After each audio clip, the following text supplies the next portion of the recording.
What I love about SafeSpace is that we strive to have an inclusive movement, and we represent LGBTQ folks who have experienced violence. And in that, it is important for us to look at what we call those who are most impacted. And what we mean by that is people who experience violence at the highest rates. And we don't mean, some people will use the word vulnerable. They'll say the most vulnerable.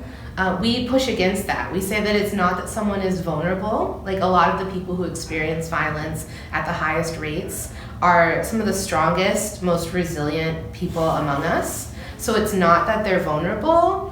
I mean, there are factors that make them more exposed to violence than other communities, but it's that they're impacted. And so what can we do to go into communities where violence is happening and make it so that the people and systems around them support their well-being and their health and their safety?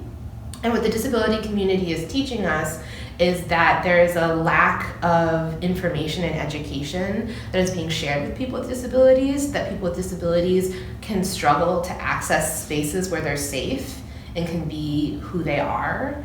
And how can we make our presence more readily accessible to folks? So I would say that our whole movement, that who we are as a program, who we are as people, is informed and inspired by what the people we work with from the disability community are telling us that they need.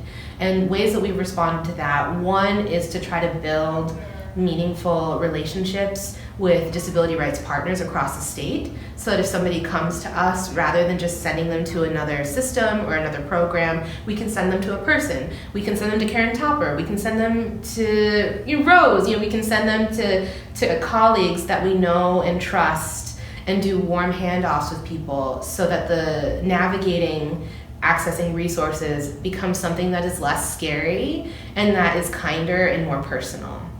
So that's something that we do. And the other thing we do is to always center people with disabilities in our conversations. So when we're talking about what our goal is as a program, who we are as advocates, what our vision is for the provider, for this movement as providers, we never do that without talking about and centering the experiences of folks with disabilities.